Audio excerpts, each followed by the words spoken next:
this video is about an automated chart reduction, how I would call it. I'm dealing right now with quite a lot of charts and I have a huge amount of data, like in the thousands. But usually the chart part I wanna do an analysis for is just about 200 data points or so. But there is a problem in numbers for Mac OS. You cannot really define the chart range very easily. So one thing I thought might be possible is to put basically an indirect value here. So you could have another cell where you could calculate the range which you want to display and use indirect in that field here. But unfortunately that doesn't work. There is only like cells allowed in there. Also editing that whole thing is a bit the pain in the ass.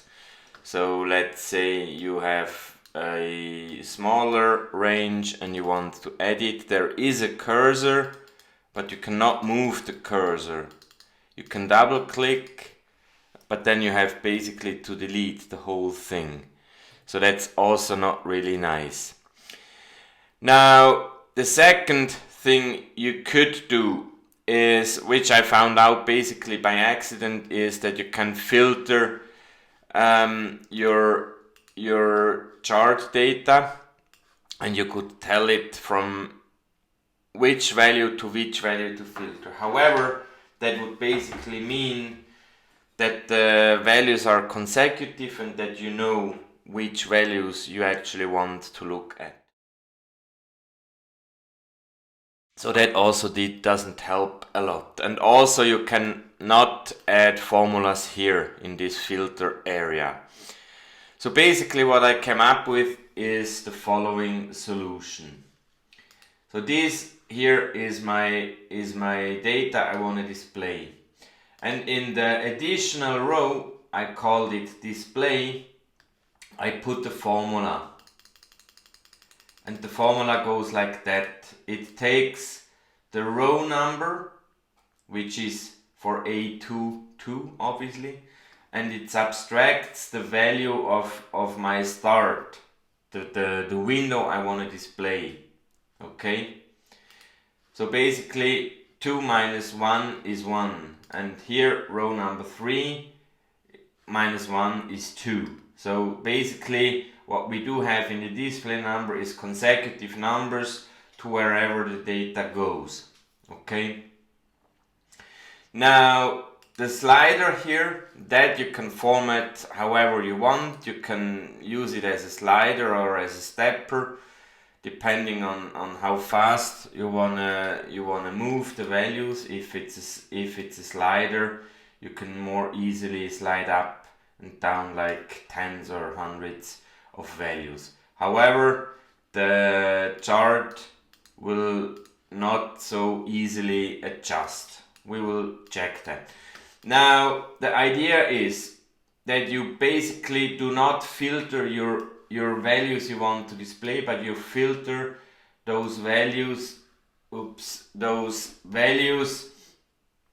in this display column. And how you do that, you click the organize, you go to filter, and then you basically select you want to add a filter on display, and you add the number between, and I would say I want to show 10 rows, so from 1 to 10, and then I enable the filter.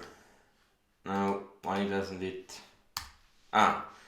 return? So, and now you see we see in the display value those values 1 to 10.